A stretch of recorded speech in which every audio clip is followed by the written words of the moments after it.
And as we open our Bible in the book of Genesis chapter 24, magsisimula po tayo.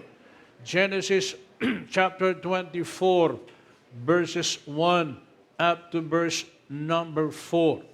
The title of our message this morning, Blessing God Wants Me to Be, or Blessings God Wants Me to Be. Genesis chapter 24, verse number 1 up to verse number 4. Nakita na po ba ninyo? Amen? Okay, I'm going to read. You follow me as I read the verse. And Abraham was old and well stricken in age, and the Lord had blessed Abraham in all things. Look at the word. And the Lord had blessed Abraham in all things. And Abraham said unto his eldest servant of his house, that ruled over all that he had, put, I pray thee, thy hand under my thigh. I will make thee swear by the Lord, the God of heaven, and the God of the earth, that thou shalt not take a wife unto my son of the daughters of the Canaanites, among whom I dwell. But thou shalt go unto my country, and to my kindred, and take a wife unto my son Isaac. And the servant said unto him, peradventure the woman will not be willing to follow me unto this land. Must I needs bring thy son again unto the land from whence thou camest? Tayo po ay manalangin. Dakilang Diyos na aming Ama, kami po ay nagpapasalamat, kami nagpupuri sa inyo sa araw na ito, sa iyong biyaya sa amin. I-bless niyo po kami, kayo po ang siyang manguna, kayo siyang lagi magpala sa amin, Panginoon. Bless us, O Lord, as we come to you and we worship you today, and bless thy word as we study it. Tulungan niyo po, at kayo po ang siyang laging manguna sa amin. Puspusin niyo po kami ng iyong kapangyarihan. Ang lahat na ito aming dalangin sa pangalan po ng aming Panginoong Yesus. Amen. Thank you. Please be seated. Hoy, tumahimik kayo ha. Palalabasin ko kayo lahat.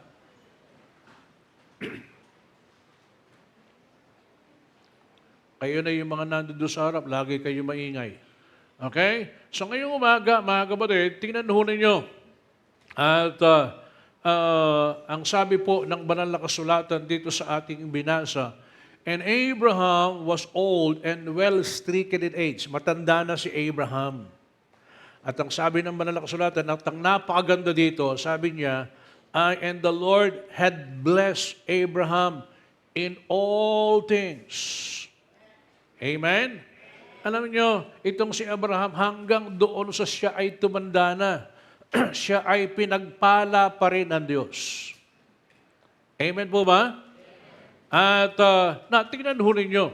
At ang sabi ko nga sa inyo ay ang title ng ating mensahe ngayong umaga ay Blessings God Wants Me to Be.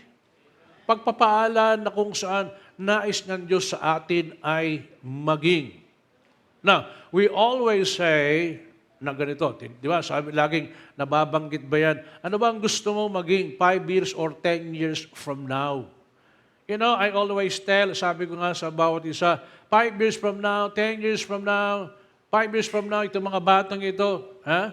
Hindi na ganyan yung mga yan. Magbibinata na yung mga yan. 10 years from now, mga teenager na yung mga yan. Ngayon, makikita mo lang na ganito yung mga yan. Maingay pag nagpipreach si pastor, nagkukwentuhan. May 5 years or 10 years from now, hindi na ganyan yung mga yan. Amen? Imalay mo, baka isa na doon sa humahawak ng camera yan. Katulad halimbawa ng batang ito. Bata lang yan noon. Ngayon, makikita mo, binata na siya. Hindi ko alam kung nanliligaw na yan. Hindi ko lang alam. Tatanong ko sa lolo niya. O kaya doon sa lola niya. Di ba? Now, they're being part of the ministry. Okay? 5 years or 10 years from now, laging nasasabi natin yan. Pakinggan ninyo. Di nyo ba napapansin na kapag magre-renew ka ng license ngayon para mag-drive, 10 years na? Amen? Ako, yung driver's license ko, nung na-renew ko, ang expiration yata ay ano ito, 2028 yata or ano, basta. 10 years na. Abay, kung senior citizen ka ngayon, kung 60 ka, magre-renew ka sa susunod, 70 ka na. Makakapag-drive ka pa kaya noon? Hmm. Kung halimbawa 65 years old ka na, 75 ka na pag magre-renew ka. Di ba? Tingnan nyo ngayon, pag nagre-renew ka ng LTAP mo, 10 years din yan. Para doon sa mga alam itong mga na ito. Pag nag-renew ka, yung pagre-renew lang yata ng kasal ng di ba? Walang renewal. Siguro kung meron lang yan, baka nag-renew na rin kayo. Kasi sabi nila, kung makulong ka ng 25 years, abay laya ka na. Kaya, pasensya ka, di yung ginawa mo, nag-asawa ka, kaya panghabang buhay yan. Panghabang buhay na ikaw ay makukulong. Amen? Lagi narinig natin yan. 5 years or 10 years from now. Now, pakinggan ninyo mga kapatid. Ang goal ng Diyos sa bawat sa atin ay upang tulungan ang bawat isa na ituon natin ang ating buhay. Kung ano ang nais nating maging 10 years from now or the best 10 years of our life. Our goal is to help each and every one of us, and God's goal is to help each and every one of us to focus our life. Amen? Why? Because there is nothing more powerful than a focused life. Alam mo, kapag yung buhay mo hindi nakatuon sa isang bagay, okay? Kumbaga ang lahat ng mangyayari niyan, para bang magiging strike anywhere ka. Hindi ka ba nagpapasalamat sa Panginoon sapagkat nung ikaw ay nakakilala sa Kanya at ikaw ay naligtas? Okay? Sa pamamagitan ng salita ng Diyos, natuto tayong ituon natin ang ating sarili doon sa kung saan ito ay dapat. Nakikinig po ba kayo? Light that is unfocused is a light that is diffuse and has no power. Kapag yan ay hindi nakatuon, yung liwanag na hindi nakatuon, at ang tawag dito, yung bang naka siya? Parang, ang hirap sabihin sa Tagalog Sa Kapampangan, pag nakasambulat siya na ganyan, yung liwanag, ibig sabihin, ang hirap na makita mo, di ba? Amen? When it is unfocused. Pero mga kapatid, kapag yan ay nakatuon sa isang lugar lang, makikita mo, napakaliwanag kung flashlight man yan or anything, napakaliwanag yan. It is also the same with our life. The more focused your life is, the more impact it will have. Amen? Hindi nyo ba nakikita ng mga nakaraang panahon ang buhay natin? Kahit saan, kahit ano ginagawa natin, kahit saan pumupunta tayo.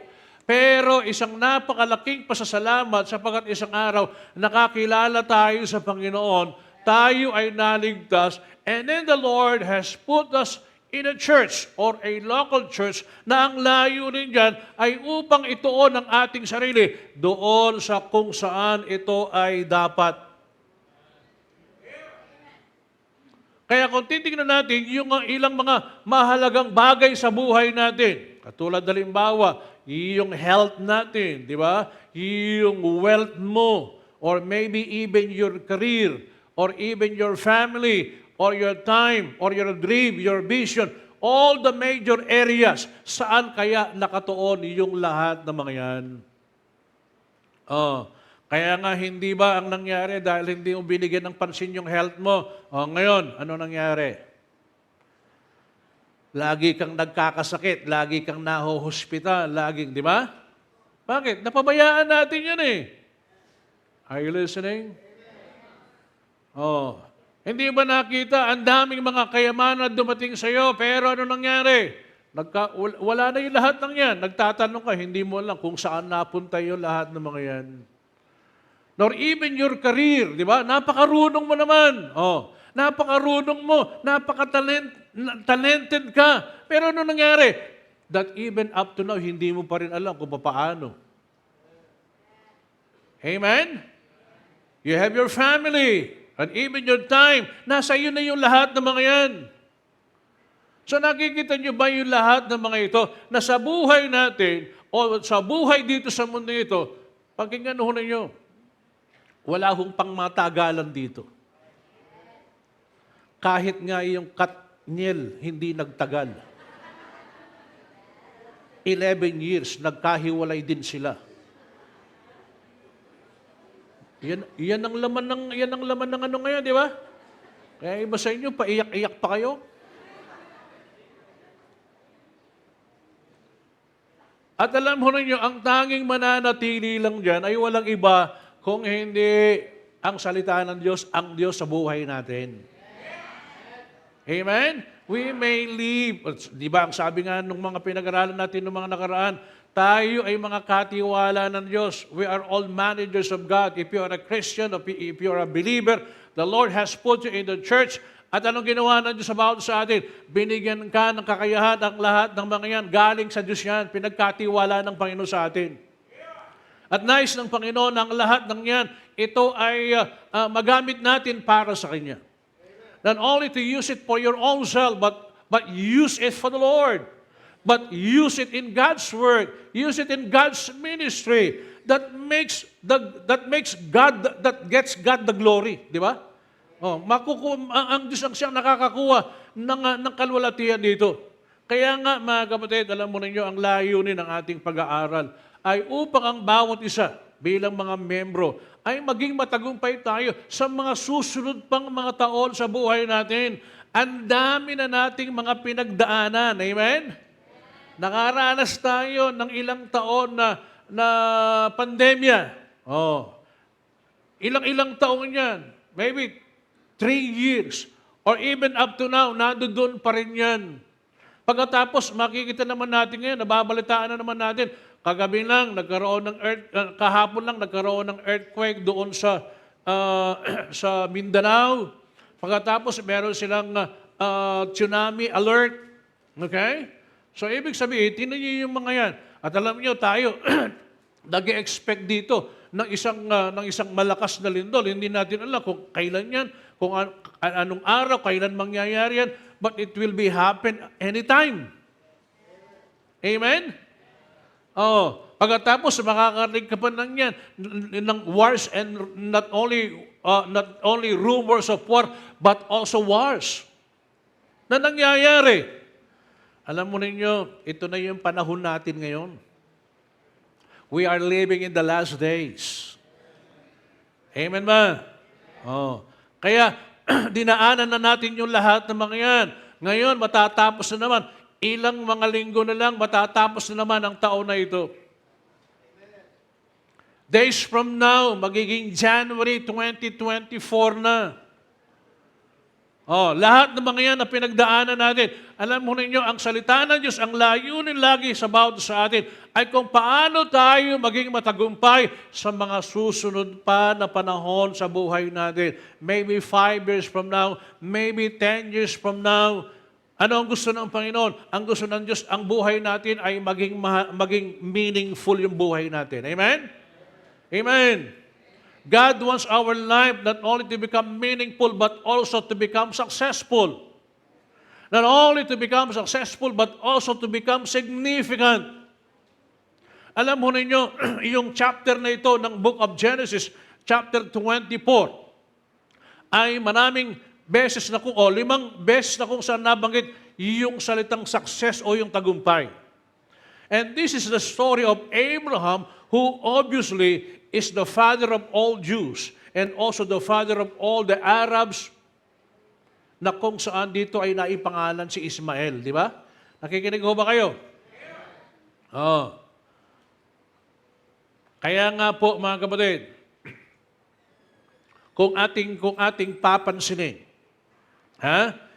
isang napakahalagang bagay na kung saan gustong gawin ng Panginoon sa bawat isa sa atin, ay yung bang tayo ay maturuan ng kanyang salita. Pakinggan mo ninyo maigi. Alam niyo kung merong mahirap baguhin kuminsan ay yung kultura. Tama? Amen. Wherever you go, people have culture. Locally, may mga nakagisnan yung mga yan. Pumunta ka ng ibang mga lugar, may mga kultura sila na kung saan sinusunod. Bawat bansa, bawat lugar, meron nito. Yung mga nakagawian, nakagisnan. Ang sabi pa nila kuminsan, ito na kami. Ito yung nakagisnan namin. Ito yung mga, dito kami, kaya nga, ang iba nga, ang sabi pa nga, dito na kami sinilang, dito na kami mamamatay. Oh, ito yung naituro sa amin eh. Kaya alam ho ninyo, yun ang nagdadala ko minsan doon sa tagumpay o pagpapala sa ating buhay. Are you listening? Kung ikaw ay magiging matagumpay man o isang araw hindi ka magiging matagumpay. I'll give you an example. Alam niyo, itong mga nakarang araw ay nanonood ako doon sa mga, kasi laging naka-preview ngayon yung gera doon sa Israel at saka doon sa mga, against doon sa mga Hamas di ba? And Hamas, most likely, mga Palestino yung mga yan. O, ngayon, alam mo ninyo, meron akong narinig doon, nasa quote, sabi niya, Palestinians were brought up in hatred. Kaya nga, bata pa lang sila, laging nandoon sa isip nila, laging sa puso nila, laban natin yan, yung mga Israelite. Kinuha nila yung ating lugar. Which is na kung saan, yan ang pinaglalabanan nila, kiniklaim nila yan. Na kiniklaim naman ng mga Israelites, according to the Bible, di ba? Ibinigay ng Panginoon sa kanila yan. Pero alam naman natin kung ano nangyari. Sa katigasan na rin ng mga Israelitas, ng mga Hudyo, anong ginawa nila? Maging sa ating Panginoong Kristo. At maging dahilan para mawala sila doon at ma-annihilate sila. At maraming taon na kung saan nawala sila. Which is siguro ang tingin naman ng mga Palestino sa amin yung lugar na ito. But when they came back 1948, as it was established, nagkaroon ng sila, nabigay yung lugar na yon. Sabi ng mga Israelites, yung lugar na ito sa amin yan, kiniklaim namin yan. Ibig sabihin, yung awayan nilang yan, matagal ng awayan yan. Kaya nga itong mga ito, mga bata pa lang sila, sa amin yung mga yan. Sabi niya, kalaban namin kayo. Hindi kayo dapat dito. Which is ang lalong nangyayari ngayon, lalong nagiging, instead na maging matagumpay sila, lalong nagiging kapahamakan doon sa kanila. Naunawaan ho mo ninyo? Sabi naman ng isa, which is the Israelites, ang nailagay doon sa kanila ay nandoon yung pag-ibig, ang Diyos, kapayapaan, and the more makikita mo ngayon that they were being blessed by the Lord. Of course, pakinggan ho ninyo, hindi naman lahat ng mga Hudyo ay naniniwala na si Jesus Christ yung Messiah. Pero may mga naniniwala na. Naunahan ho ba ninyo? But the promise is always being gave to the Israelites. Okay? So, ibig sabihin, tingnan mo yung naidudulot nito. Kapag laging ganun ang sinasabi, ano nangyayari? Hindi nagiging maganda yung bunga at resulta. Pakinggan nyo yung maigi. It is also the same in the church. Alam mo ninyo, ang buhay natin, buhay na kung saan maraming mga pinanggalingan yan Mga paniniwala sa ganito, yung mga dating mga paniniwala doon sa ganyan, at nakakilala tayo sa Panginoon, hindi nyo ba nakikita na unti-unti ito ay binabago ng salita ng Diyos? Marami tayong mga nakagisnan noon. Tulad halimbawa na lang, pag may namatay, pag dumaan na dito, hindi siya pwede dadaan dyan. Pag dumaan doon sa pinto, idadaan pag halimbawa ilalabas doon sa, kaya bubutas sila doon sa napakalaking yan, para doon nila idadaan yung patay. Hindi ka pwedeng maghatid, hindi ka pwedeng maglinis. Bakit? Yun ang nakagisnan natin Yun ang kultura natin. Are you listening? Nakikinig ho ba kayo, mga kapatid? Kultura natin, mga Pilipino yan. Kailan lang nabago yan? Nababago yan sa pamamagitan ng salita ng Diyos. And don't you know that even in your family, in our own family, may nakagisnan ka. Ito yung ginagawa ng tatay ko, ito yung ginagawa ng nanay ko, ito kami, kaya nga, ito yung... So ano mangyayari ngayon? Di ba dala-dala natin yung mga yan? Amen? So ngayon, kailan lang napalitan yan? Iyan ay napalitan dahil nung ikaw ay nakakilala, ikaw ay naligtas, nakinig ka ng salita ng Diyos. That means to say that the culture na kung saan meron tayo, gustong palitan ng kultura ng Diyos sa pamamagitan ng kanyang salita. Amen. Kaya nga, ngayon, anong kinakailangan? Lalong-lalo, halimbawa sa church. Sa church, anong kinakailangan? Anong kultura na kung saan dapat natin sundin? Ang kultura ng salita ng Diyos. That is being teach in the church. Kaya nga ito yan, mga kapatid. It takes generation para mag-build yan. Naunaan ho ba ninyo? Nakikita niyo ba, nabasa niyo ba sa banal na kasulatan na dumating ang panahon na kung saan sabi niya, and there arose a generation who does not know God. At nagkaroon ng henerasyon na kung saan walang pagkakaalam sa Diyos. Ano nangyari sa mga yan? Natural, lalayo na sa Diyos yung mga yan. Kahit na yung mga yan, mga Israelitas pa. Kaya hindi nyo ba nakikita ang mga Israelites, when they came out of Egypt, ano nangyari sa kanila? There was a time wherein nawala sila sa Panginoon, meron namang ginamit ng Diyos para bumalik sila. Tama? Amen. Napunta sila ng Egypt, ginamit si Moses, napunta doon sa lahat ng mga yan. Laging meron ginagamit yan para lagi ibalik sa Panginoon yan, para lagi ibalik sa Diyos yan. Basahin mo ninyo ang banal na kasulatan. And that really happens to them. And that may be the reason kung bakit dumating sa pagkakataon na kung saan kahit na yung Israel nawala sa mapa. Dahil doon sa ginawa nila. And there arose a generation who does not know God. Tinanong ninyo, ang Amerika, dumarating na doon sa panahon na kung saan marami sa mga kabataan doon, hindi na naniniwala sa Diyos. Pero sila yung nagdala ng ebanghelyo sa atin. Are you listening? Ibig sabihin, nag-iiba na yung paniniwala nila. Manood ho kayo, tingnan nyo kung ano nangyayari. Ibig sabihin yan, tama lang at makikita mo doon kung anong sinasabi ng banal na kasulatan. Sabi ko nga, kung yung wave ng panlalamig, ito ay papunta pa lang sa atin. Sana dumating na ang Panginoon bago mangyari yan. Sabagat ang nakakatakot, baka balang araw, yung mga anak mo, yung mga apo mo, wala na sa Panginoon. Are you listening? So, ibig sabihin yan, mga kapatid, ito yung, ano bang mangyayari sa atin? 5 years, 10 years from now. Kung itong mga ito, hindi natin madadala sa Diyos, ano ang magiging kahihinatnan ng mga lahi mo? Anong magiging kahihinatnan ng mga susunod pa sa iyo? Tingnan ho niyo mga kapatid. What we want is that someday that the generation that will come, okay, sila ay katulad din ng bawat sa atin. Maging doon sa mga apo mo, doon sa mga magiging anak nila, doon sa mga kaapu-apuhan mo, kung anong ginagawa mo, ganon din ang gagawin nila. And that is what we want in the church.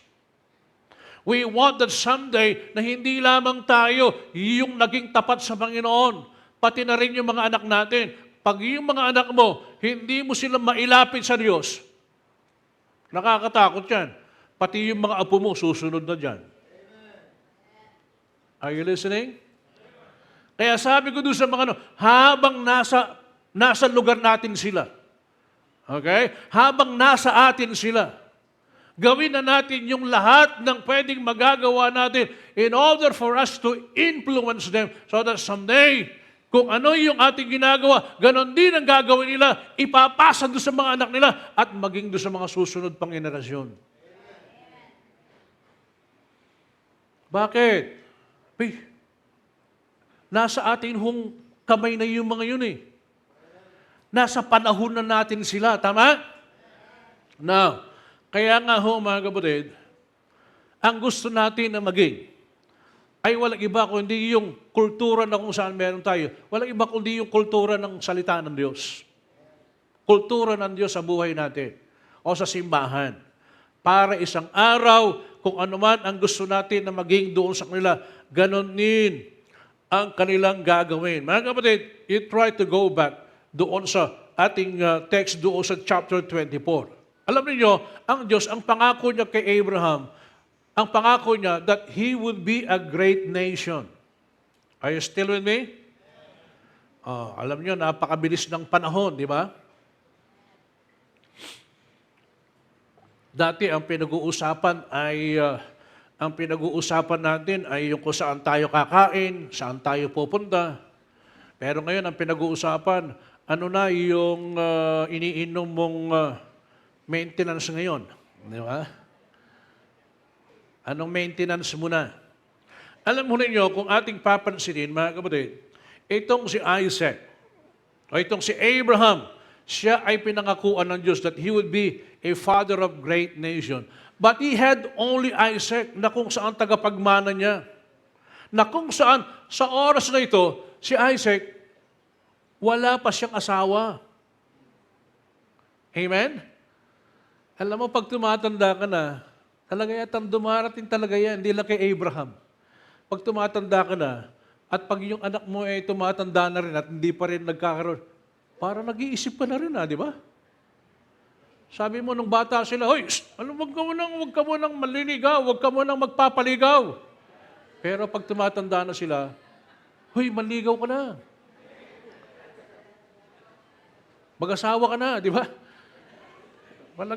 Talagang totoo yung ng Bible talaga, di ba?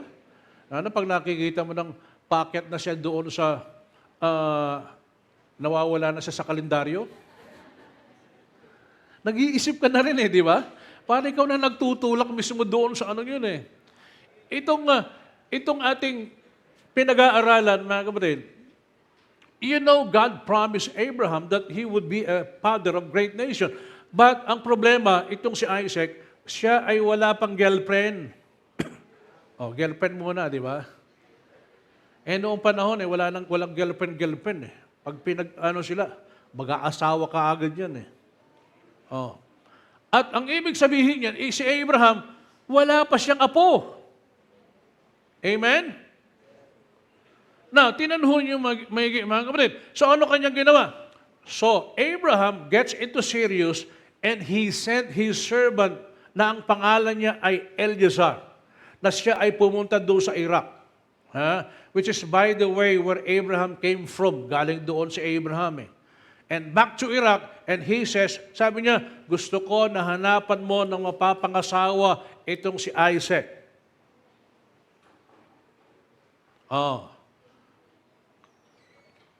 Kaya nga kung titinanong ninyo, itong si Abraham mismo, ang nagsabi at nagpahanap. At itong si Eliezer, ang mission niya, anong kanyang mission niya? Ay upang gawin, ang goal niya ay upang gawin ang mga ito. Una, maabot yung kanyang pangarap to reach his dream. Makita niya yung vision o yung reality na kung saan pinapagawa sa kanya. At kung ano ang mangyayari doon sa kanyang gagawin after ng nakaraang panahon sa kanyang buhay. After 10 years sa buhay niya.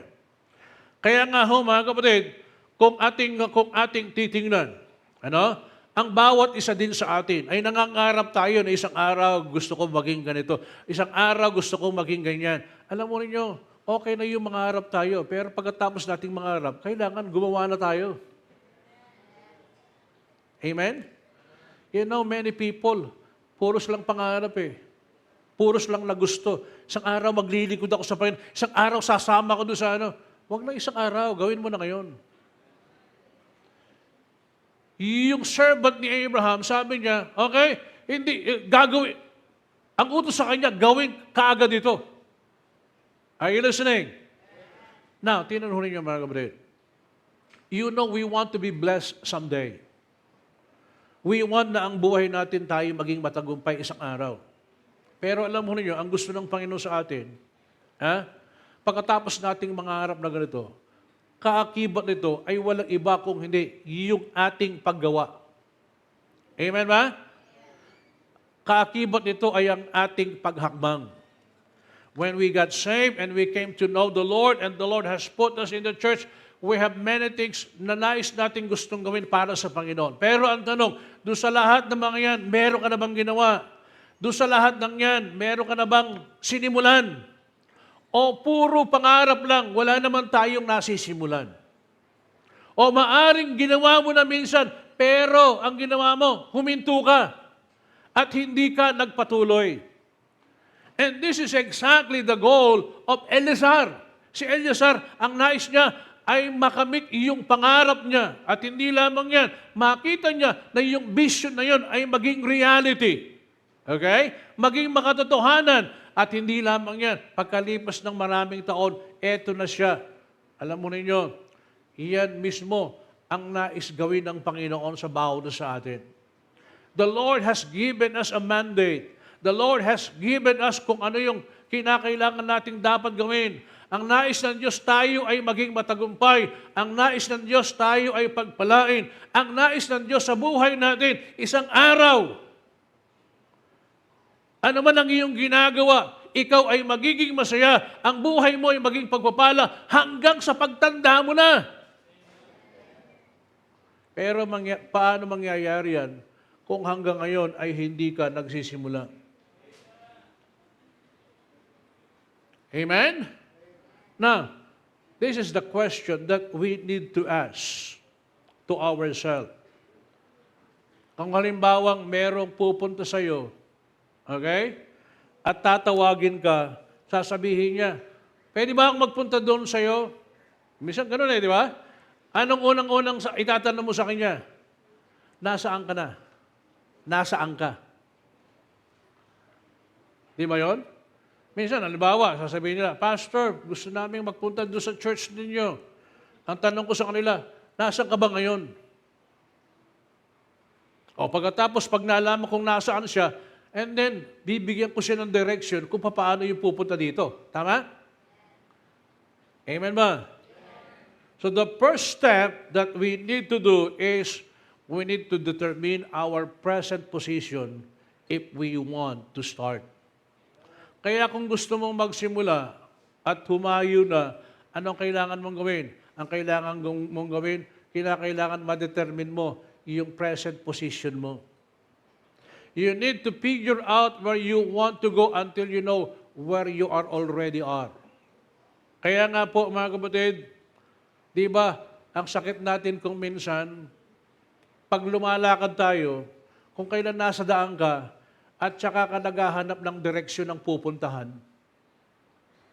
Ano nyo na ba yun? Na-experience nyo na yan?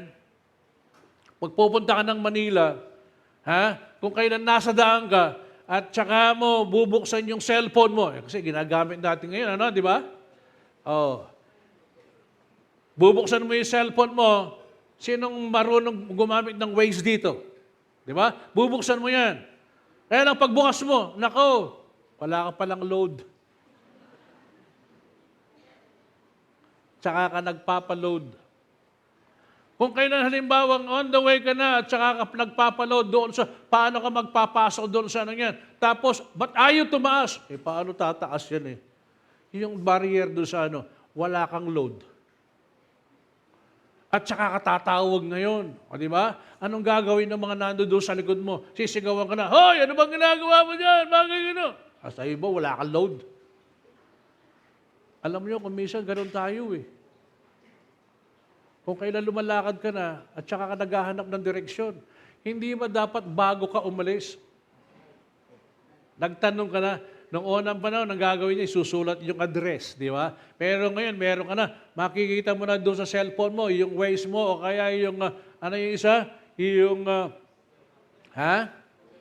yung Google, di ba? Oh, yung Google Map, gagawin sa'yo, guguluhin ka, hindi mo alam kung saan pupunta. Minsan pala, papunta ka na doon sa, Now, anong ibig sabihin yan? You know, the first thing that we need to do is we need to determine our present position. You've got to know your position or your current condition. You have to know where you are right now. Nasaan ka na ba ngayon? Okay? Ang unang tanong dyan, nasaan na ako ngayon? Which is, sasabihin natin, where am I now financially? Where am I now emotionally? Nasaan ka na doon sa karir mo ngayon? Nasaan ka na doon sa relationship mo ngayon? Maaring Matagal na kayo, pero nasaan na? Nasaan ka na doon sa current position mo? Oh, nasaan ka na doon sa current location mo? Ang ibig sabihin niyan, ano na ba yung GPS mo ngayon? Yan yung mga salita ngayon di ba? In amateur radio, they will often ask, what is your exact QTH? Alam niyo, ako po ay amateur radio operator. Ha? At ako ay merong license na Class A ako. Kaya nga doon sa radio, ang unang itatanong yan, what is your QTH? Q codes kasi yung mga ginagamit dyan Na ang ibig sabihin, what is your location? Pagkatapos, ano yung condition ng ano mo? Sasabihin mo sa kanila kung ano, para malalaman kung ano yung lakas, kung malinaw man o hindi. Sasabihin niya, you are 599. Ang ibig sabihin, malakas. Sasabihin naman, you are 579. Ganun yung mga ano na According to sa location na kung saan meron ka. Kaya nga mga kapatid, ang tanong ngayon, eto yan, nasaan ka? Ano yung exact location mo?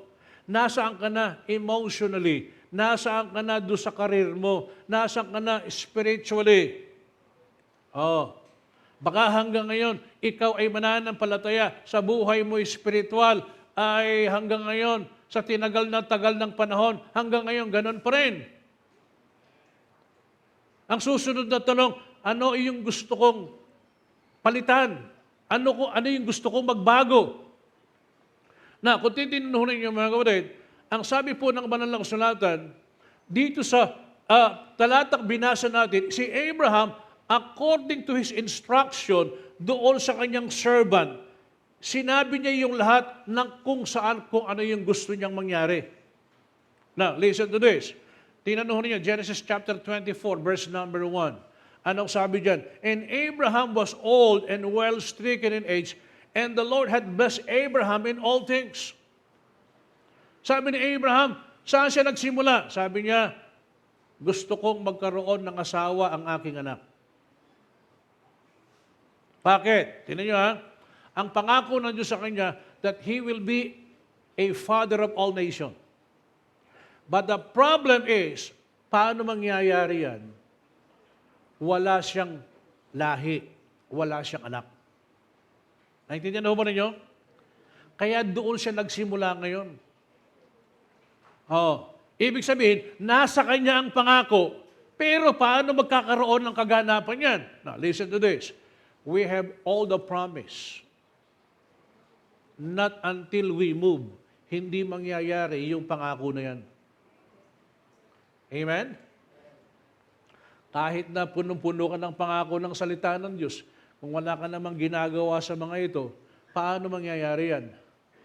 Sabi ni Abraham, magsisimula ako kung saan ito ay dapat. Una, gusto ko na si Isaac magkaroon ng asawa. Tama? Pangalawa, hindi lamang yan. Hindi lang magkaroon ng asawa, para magkaroon din siya ng anak. Siyempre, di ba? Isipin mo, nag-asawa ka pagkatapos ayaw mo magkaanak. Ngayon, pag gusto mo nang magkaanak, nagkakandara pa ka naman para sana, di ba, hindi mo na alam kung anong gagawin mo. Ano ba ninyo? Kaya nga sabi ko doon sa mga nag-aasawa, pag nag-asawa kayo, mag-anak kayo kagad. Hindi yung, di muna kami mag-aanak ngayon. Patunayan nyo muna na kaya nyo mag-anak. Are you listening? Nag-asawa ka pagkatapos ayaw mong magkaanak. Are you listening? Patunayan mo muna. Pag napatunayan mo, kayo nang mag-usap ngayon kung kailan nyo susundan yung anak ninyo. Amen? Hindi yung mag-aasawa ka, ayaw mo magkaanak. Hindi, ayaw palang magkaanak. Hindi, huwag kang mag-asawa. Are you listening? Bakit? Kasi yung tatay mo, ang nanay mo, gusto na magkaapo. Hindi ba totoo yan? Bakit pinayagan yung mag-asawa yung mga anak nyo? Para magkaapo kayo. Now, look at this. Abraham was old and well stricken in age, and the Lord had blessed Abraham in all things. That means to say, time is running out for Abraham. Sabi ni Abraham, sabi niya, I'd better get moving.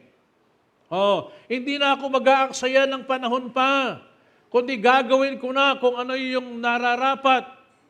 Kaya, ang ibig sabihin niyan, pakinggan ho ninyo, sabi ni Abraham, I'm no longer, sabi niya, I'm not getting younger. Tumatanda na ako. Amen ba?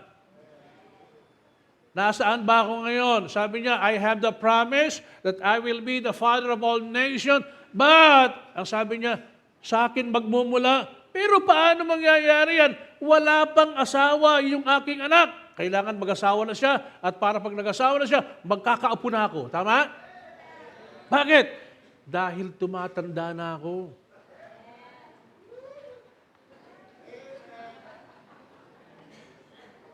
Amen? Kaya nga sabi ko, para yatang tama, hindi parang, tama talaga yan. Amen?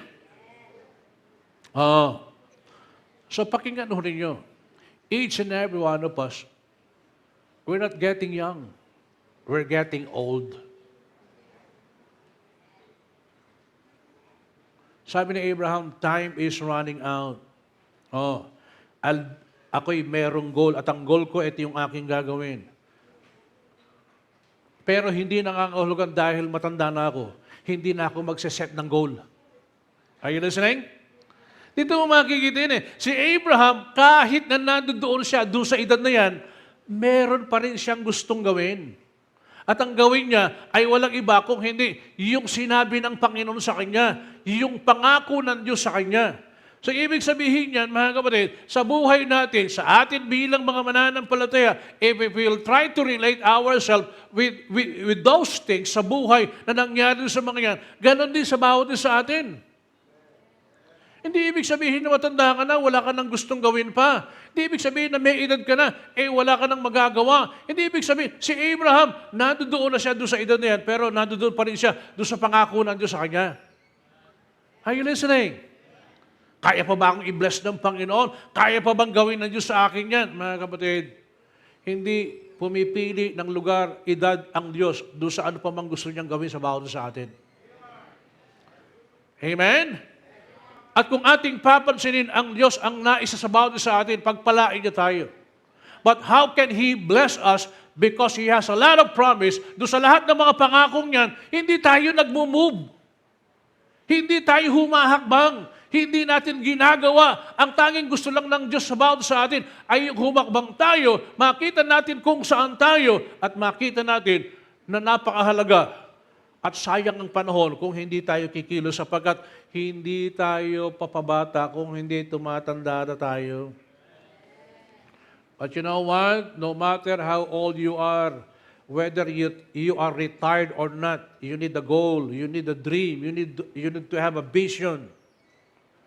Because if you don't have a dream, sapagkat kapag wala kang pangarap, sabi niya, hindi ka raw buhay, nag-i-exist ka lang. Amen? Anong ibig sabihin yan? Kailangan dapat habang nabubuhay ka, may pangarap ka. Sapagkat kapag wala kang pangarap doon sa buhay mo, ano mangyayari sa'yo? You will drift. Mawawala ka, matatangay ka kung saan-saan, mapupunta ka kung saan-saan. Bakit? Kasi nawalan ka na ng purpose.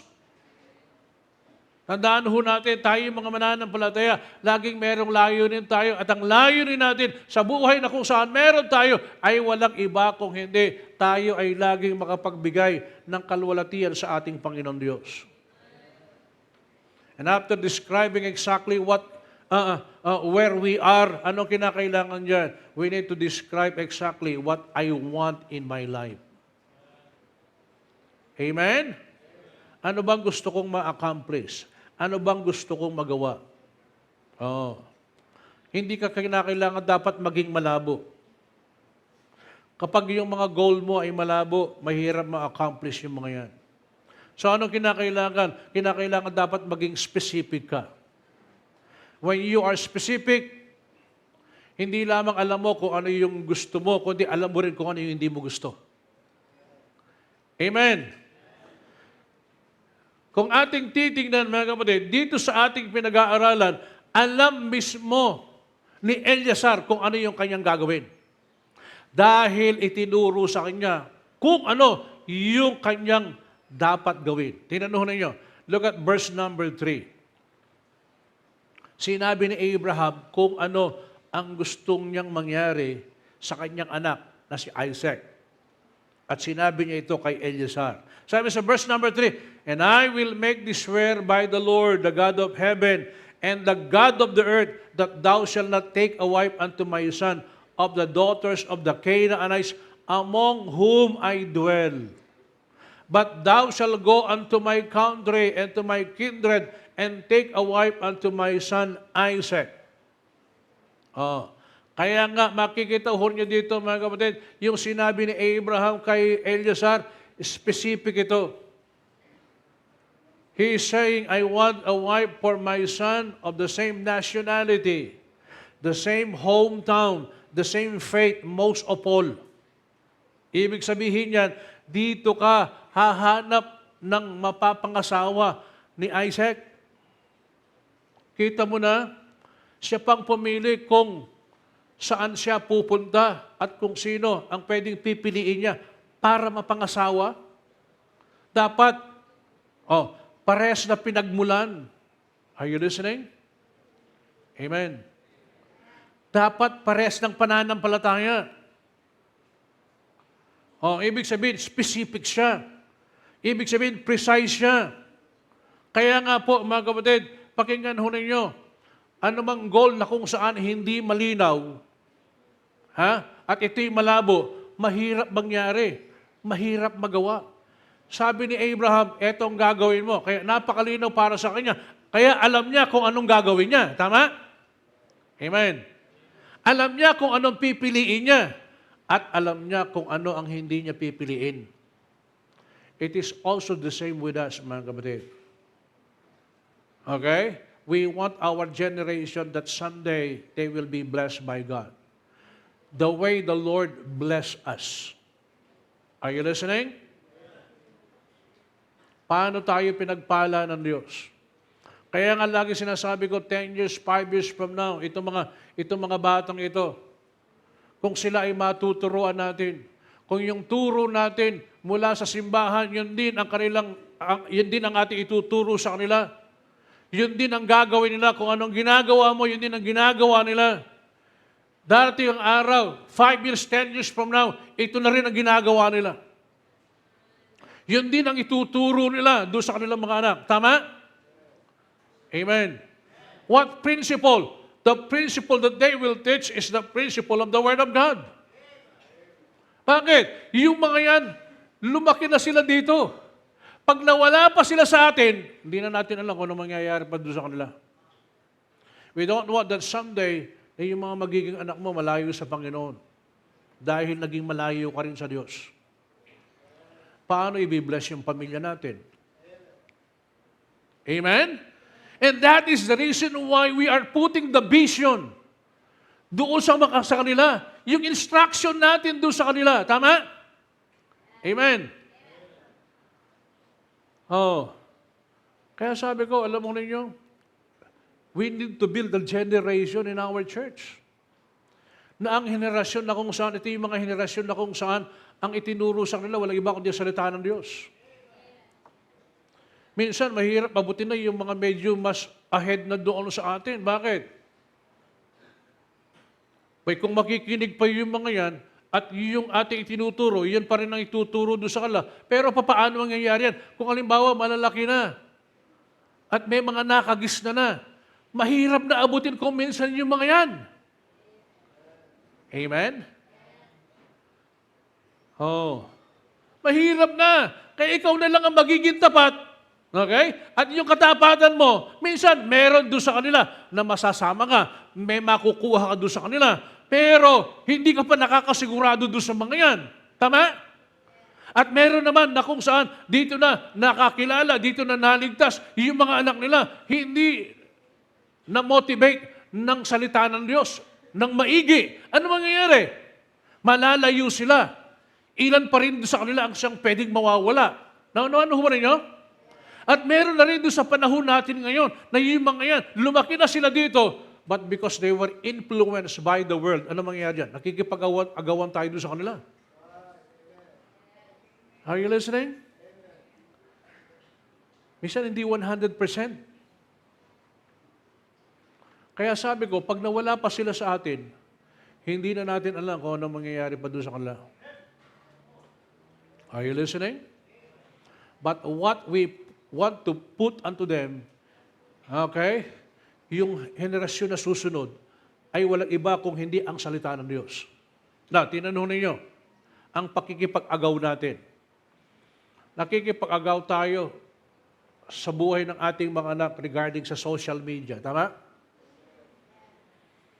Sabi ko, what will happen? Yung mga bunga ng pandemic, ng mga inaipanganak. Hindi nyo ba nakikita? Hindi pa sila nag-aaral. Ang talas na nilang magsalita ng English. Tama? Mga English speaking yung mga yan. Amen ba? Oh, dahil English speaking yan, hindi mo na mapangaralan yan. Bakit? Here, sit. Ayun na lang. Naging parang aso pa. Up! Bakit? Di ka marunong mag-English eh. Ano ba ninyo? Oh. Hindi lang yan. Yung mga susunod pa, ano kaya ang i-brought up nito doon sa mga susunod na henerasyon? That even their parents are being influenced sa lahat ng mga ito. Kaya nga ho, mga kapatid, nakikipag-agawan tayo dyan eh. Oh. Ngayon, tinanong ninyo, papaano mangyayari yan? Ang sabi ng ating pinag-aralan, the Lord wants to bless us and here are the things that He wants us to do. Kaya nga hindi nyo man nakikita. Sabi ko lagi doon sa mga ito, 5 years or 10 years from now, ikaw high school ka na, ikaw na high school, college ka na, ikaw na college, ikaw ay graduate na, nagtatrabaho na, but we want you to be with the Lord. We want you to be in the church. We want you to be faithful. Amen?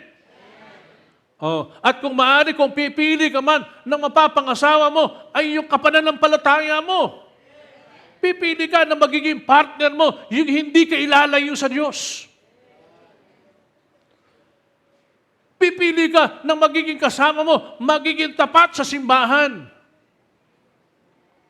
Are you listening? Magiging loyal sa church, magiging loyal sa Panginoon, magiging loyal sa Kanyang salita. Oh, minsan kasi kapag halimbawang pag naliligaw lang yan, mabait. Pag naliligaw eh. Pero pag nakuha na, nag-iiba na. Tama ba ako? Amen? Oh. Napakaamo lang yan. Yes, sir. Opo. Opo ng opo yan. Sabihin ko siya, pag nakuha ka na, tandaan mo, ito yan. Hindi lang yung dahil mahal ka, kundi dahil mahal niya ang Panginoon. Amen? Bakit? Oh, dahil kapag hindi niya mahal ang Panginoon, isang araw, ilalayo ka rin doon sa Kanya. Amen? O kaya nga, mga kapatid, sabi niya, ikaw ay pupunta doon, ito yung dapat na kung saan iyong gagawin. Ha? Pipili ka yung kalahi, pipili ka yung kapananampalataya, ito yung gagawin mo. Bakit? Kasi alam niya, dahil kapag kumuha siya ng hindi niya kapananampalataya, naku, ito ang maglalayo sa kanya, sa Panginoon. Are you listening? Specific. Now, tinanong ninyo, it is also the same with us. Specific ang tinuturo ng Panginoon sa atin. Ano bang gusto nating maging sa buhay natin? Kapag hindi mo alam mo, mahirap na ito yung magagawa mo at ma-accomplish mo. Kaya kinakailangan dapat anumang gusto mong gawin, kinakailangan dapat malinaw sa'yo. Alam mo kung ano yung gusto mo at alam mo kung ano yung hindi mo gusto. Amen? Kaya kung ako'y mag-aasawa, etong gagawin ko. Kaya kung ako'y kukuha ng trabaho, eto yung gagawin ko. You have a goal. Pag malabo, hindi ka magiging matagumpay. Hindi pwede yung trabaho ka lang ng trabaho, wala ka namang goal. Okay? Hindi pwede papasukan mo ito, wala kang vision. Tama? You need to be specific. You know, the Word is telling us on what we do and what we should not do. Amen? Hindi mo man nakikita nung hindi ka mananampalataya kung saan ka pumupunta? Na hindi ka mananampalataya, ito yung plano mo, ito yung lahat, marami kang gustong gawin. But when you got saved and the Lord has put you in the church and you listen to the Word of God, anong nangyari ngayon? Unti-unti nakikita mo ngayon, nagiging malinaw, ito palang gusto ng Panginoon sa akin. Di ba? Hindi ba? Nagkakaroon ng transformation yan. Doon sa Romans chapter 12, verse 2 na lagi sinasabi ko, that be transformed by the renewing of your mind. What is that good? Before you do not know what is good, pero ngayon, hindi mo pa rin alam. Ay, alam mo na pala. Ito na pala yung good ngayon. Amen? And acceptable. Dati hindi mo alam kung ano acceptable. Kaya para sa'yo, acceptable lahat. Pero ngayon alam mo na, ito dapat, ito yung hindi dapat. Amen? Hindi lang yan. But the perfect will of God. Before, hindi mo alam ang kalooban ng Diyos. Kaya puro kalooban mo ang ginagawa mo. Amen? Sa trabaho mo, sa pagpili ng partner mo, sa pagpili ng lahat ng ganyan, sa lahat ng gagawin, wala silang pakialam sa akin. Pero naging Kristiyano ka, hindi na ngayon. Kung ano na ngayon ang gusto ng Panginoon. Amen? You need to know exactly what you want. Kung ano ang gusto mong maging at kung ano yung hindi mo gustong maging. Amen? Amen. Always remember, you don't need to be somebody else to be used by God. You need to be you. 5 years or 10 years from now, gusto kong ako'y naglilingkod sa Panginoon. Kahit nagtatrabaho man ako, kahit nag-aaral ako, naglilingkod ako sa Panginoon. Ano bang gusto mong mangyari sa buhay mo? Ikaw ba'y maging matagumpay? Ikaw ba balang araw? Kung nag-aaral ka, graduate ka na, kung nagtatrabaho ka, naging matagumpay ka na ba doon sa pagtatrabaho mo? Bagamat nagtatrabaho ka, nasa Panginoon ka pa rin ma. Ikaw ba buhay mo, pinapagamit mo sa Panginoon? 5 years or 10 years from now. What do I want to be? What do I want to do? Ano bang gusto kong gawin? Kung nagtatrabaho ka, na-promote ka na ba? Di ba? Gusto ko ma-promote after 5 years or after ng ilang taon. Are you still listening? Not only that, you need to ask yourself, not only what do I want to be, not only what do I want to do, but what do I want to have? Ano bang gusto mo na magkaroon ka? Para lalong nagiging maliwanag. Amen ba? Ano bang gusto mo magkaroon ka? At ang pangapat, what do I want what I want? Or why do I want what I want? Bakit gusto ko? Paano sa Tagalog ito? Bakit gusto ko? Yung gusto ko. Sabi mo, I want a new job. Ang tanong, bakit? Gusto mong mag-lose ng weight. Bakit?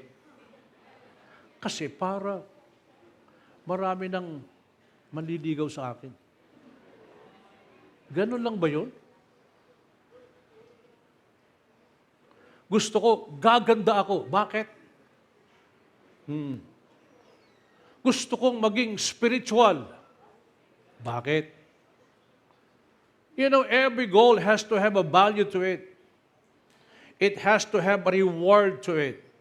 It has to have a payoff to it. Bawat goal na kung saan meron ko, sigurado yan, merong reward sa yan. If you don't have a reward or pay or attach to your goal, it won't hold you. Di ba? Kasi kung halimbawang doon sa goal mong yun, wala namang reward sa'yo, sigurado yan. Isang araw, iiwanan mo rin yan. Naintindihan ho ba rin nyo? Kasi bakit? Hindi mo alam kung bakit gusto mong gawin ito eh. Bakit ginagawa mo yung ginagawa mo? Oh. Kasi ito yung magbibigay ng walhati sa Diyos. Kaya ginagawa ko ito para may taas ang pangalan ng Diyos sa aking buhay. Tama? Amen. Hindi lamang yan. Kung hindi, upang isang araw pagpalain ako ng Diyos. Now, look at this. Sa buhay natin, kapag ang bawat isa alam natin ang ating ginagawa, asahan mo yan. I-bless ka ng Diyos. Lagi sinasabi ko, you know, the real blessing does not always correspond to material things, but blessing comes from your what? Maturity in your Christian life. That is the real blessing. Amen ba? Oh, hindi yun, nagkaroon nga ka na ng lahat ng mga yan. Pero ano naman sa iyo? Oh, konting bagay lang, sumusuko ka. Nasa inyo na nga yun lahat eh. Pero konting problema lang, umaatras ka. Nasaan yung blessing doon? Yung blessing, kahit mawala man yung lahat ng mga yan, nandiyan ka pa rin, nananatili, nagpapatuloy ka, iyan ang tunay na pagpapala. That is your great reward from God. Amen? Oh, ngayon ang tanong, what is that going to motivate Eliezer to find a wife for Isaac in another country? Meron siyang motivation. Sabi niya, una, Isaac will get a wife. Pangalawa, his master Abraham will be pleased. Amen? And then, God's purpose will be fulfilled. Tama ba? Pangapat, he will get a reward. Pakinggan ho ninyo. Kaya natin ginagawa yung ating ginagawa ngayon sa Panginoon. Anong dahilan? Bakit ka naglilingkod sa Diyos? Anong dahilan? Bakit ka tumutugtog dyan? Anong dahilan? For what purpose? Why? Bakit ka umaawit sa choir? Bakit? Bakit ka nagbibigay sa Panginoon? Bakit? Kapatid, someday, the Lord will reward us. Amen? Kinakailangan dapat i-clarify natin yung mga whys sa buhay natin.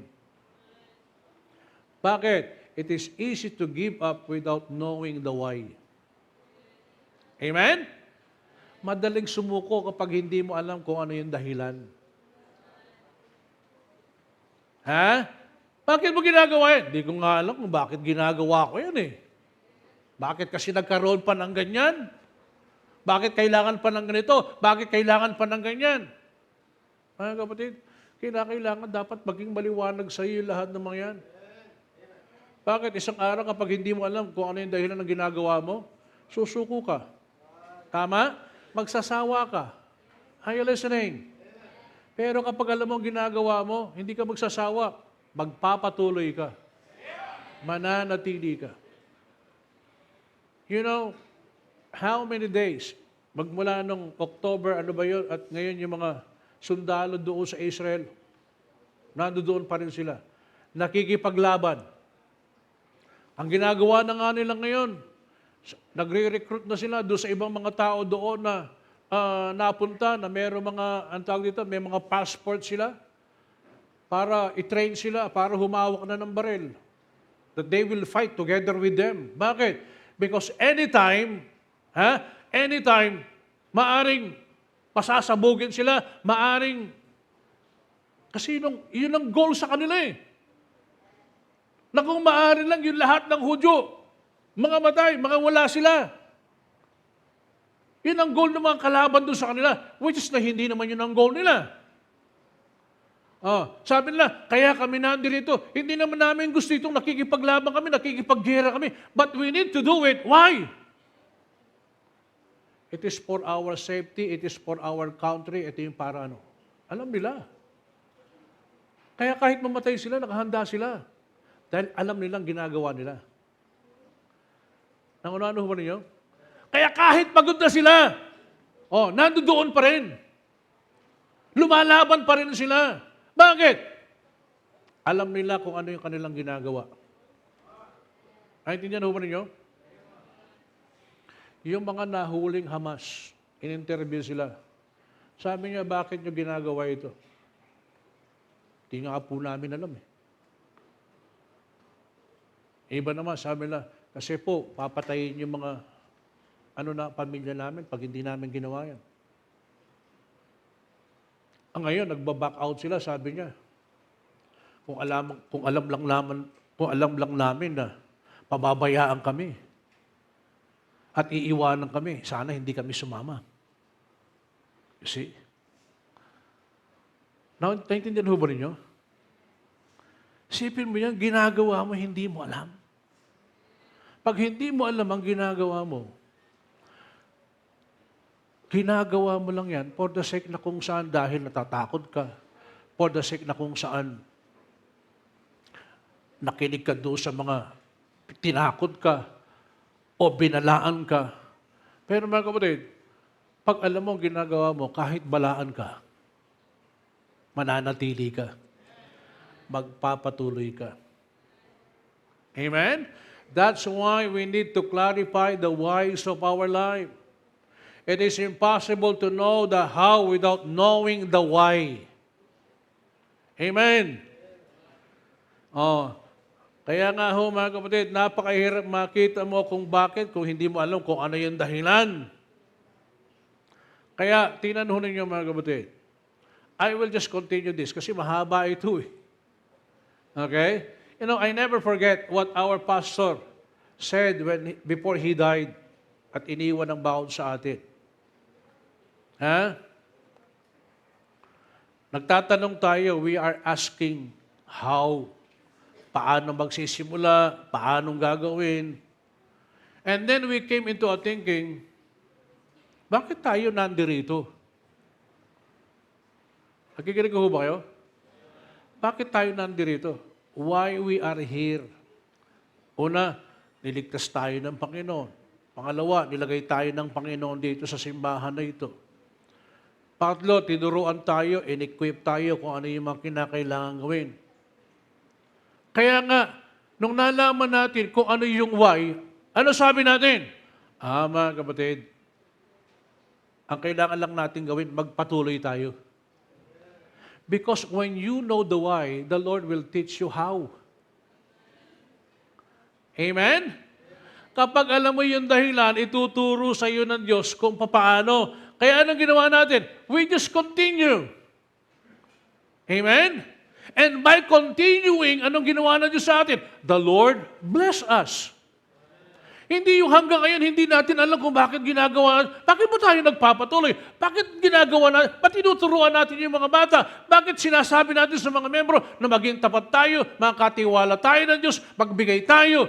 Pakinggan ho ninyo, kapag alam mo kung ano yung ginagawa mo, yung lahat ng ituturo at katuruan ng simbahan na ito, ituturing mo yan na pagpapala sa buhay mo. Bakit? Kasi nakikita mo dyan kung paano gumagawa ang buhay mo sa Diyos. Amen? Sapagkat alam mo na hindi sayang. Alam mo na merong kabuluhan. Are you with me? Hindi kinakailangan ulit-ulitin na sasabihin sa iyo kung ano yung dapat. Hindi. Kapag nalaman mo yan at nakita mo yan, gagawin mo yan, ipagpapatuloy mo yan, makikita mo, i-bless ka ng Diyos dyan.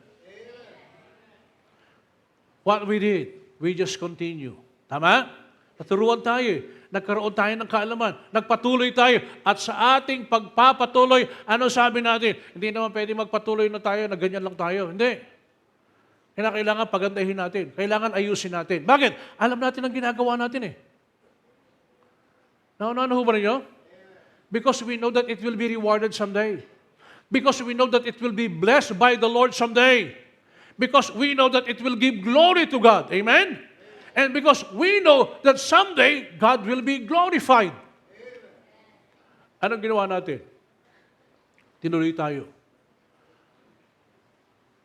Umabot tayo ng maraming taon. But look what the Lord did. Anong ginawa ng Diyos sa atin? Minless ba tayo ng Panginoon? Amen? Kung sa panahon na yan, nag-away-away tayo. Kung sa panahon na yan, nagtanong tayo, bakit ginagawa natin? Hindi naman natin ginagawa nung nakaraan yan eh. No. Dahil alam natin kung papaano at alam natin kung ano. Ang ginawa lang natin, nagpatuloy tayo. Tinuruan tayo ng Diyos kung ano ang kinakailangang dapat gawin. Amen? Mga kapatid, ang minamahal, ang bawat sa atin. Hindi natin alam kung ano yung mga darating at susunod pa. But the only thing that we need to do is, bakit mo ginagawa yung ginagawa mo? Kapag hindi mo alam kung bakit mo ginagawa yan, magiging malabo at hindi mo magagawa yung lahat ng gusto mong gawin para sa Panginoon. Pero kapag alam mo kung ano yung ginagawa mo at maliwanag sa iyo, sasabihin ko sa iyo, ano man ang dumating, ano man ang mangyayari, mananatili, magpapatuloy ka, at ibibless ka ng Diyos sapagkat iyan ang gusto niyang gawin sa buhay mo bilang isang mananampalataya at bilang isang anak ng Diyos. We will just continue this. Tayo lahat ay tumayo. Habang lahat nanguloy na kayo ko, mga matay na kapigit. Mga kapatid, mga minamahal,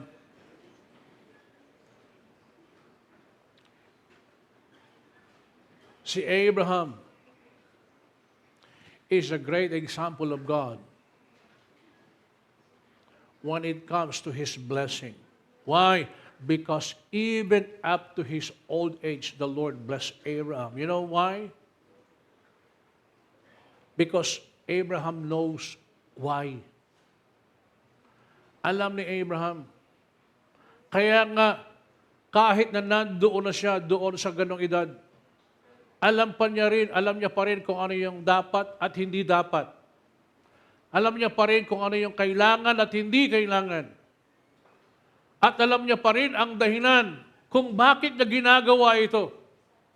Sapagkat alam niya na sa lahat ng kanyang mga bawat gagawin, ituturo palagi sa kanya ng Diyos kung ano yung nararapat at dapat niyang tutunguhan at gagawin sa kanyang buhay. Now, the question is this, sa buhay natin. Ganon din ba tayo?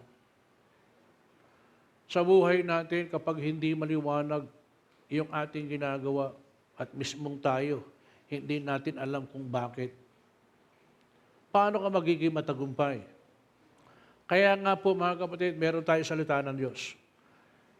The Word of God is directing us. The Word of God is teaching us on what we do and what we should do in order for us that someday we will become successful.